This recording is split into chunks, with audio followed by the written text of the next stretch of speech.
Welcome back, boys and girls. Another short knife review.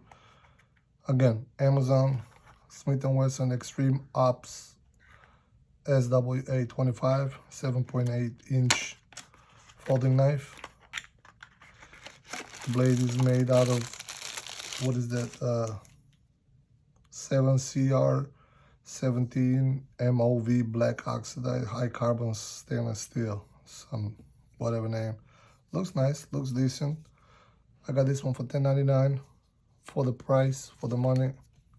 It's not Spyderco, but the blade is nice, it's sharp, the tip is sharp. Smith & Wesson Extreme OPS SWA25 for $10. I would say it's worth for everyday carving, whatever you're gonna do. Maybe not that something serious, but yeah, $11, Amazon. Has the pocket clip.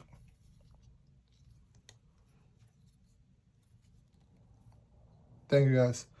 See you on the next one.